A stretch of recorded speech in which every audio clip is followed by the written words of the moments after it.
कुसुमखुंटी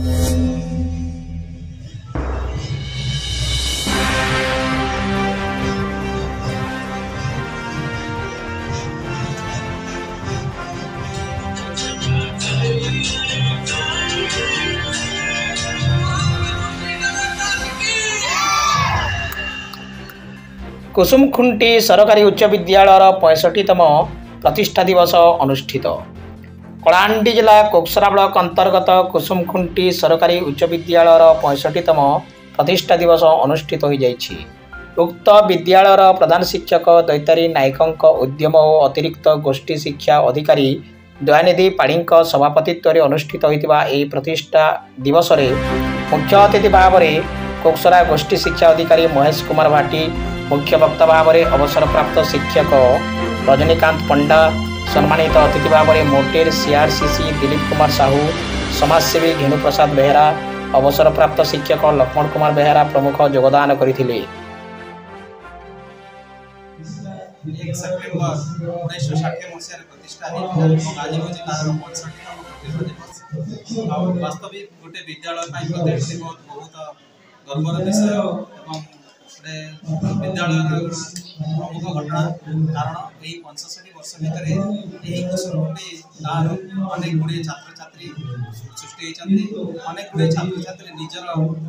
आत्मविश्वास निजर शिक्षा बल अनेक समाज पदवीर अवस्थापित होती समाज विभिन्न दिगरे से कार्यदक्षता तुले विद्यालय प्रतिष्ठा दिवस पालन तात्पर्य रही कारण पालन करने समय पुरातन छात्र छात्री मान सहित वर्तमान छात्र छात्री मान प्रत्यक्ष भाव में संश्लिष्ट होती अनुभूति लिखती जहाँफल से परवर्ती जीवन में शिक्षा दिगरे गोटे मार्गदर्शक हिसाब से ढड़ा होता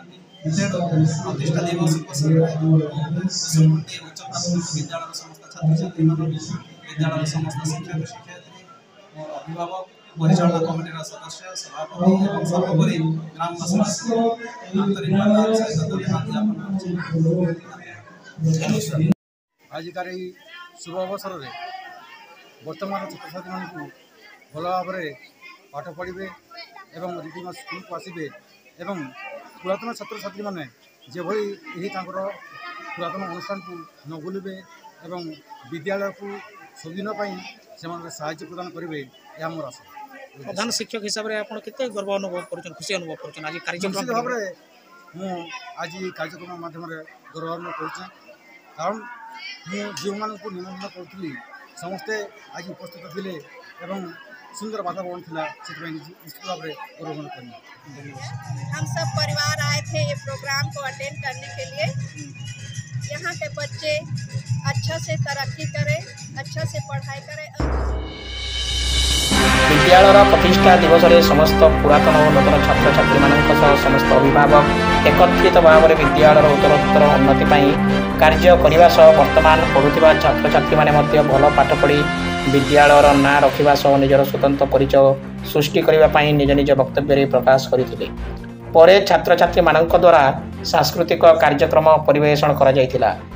विभिन्न क्षेत्र में निजर स्वतंत्र परिचय सृष्टि करथिबा कुसुमखुंटी ग्रामर भुवनेश्वर सबर, लिंगराज बेहरा, डिग्लेश्वर सबर, भुवनेश्वर सुनानी, त्रिशक्तिमयी बेहरा को फूलतोड़ा उपटोकन प्रदान कर सम्मानित कर कार्यक्रम को शिक्षक जनार्दन बेहरा एवं अभिलाष चंद्र साहू संयोजना करथिबा बेले शिक्षयित्री सुश्री विजयलक्ष्मी सिंह धन्यवाद अर्पण करथिले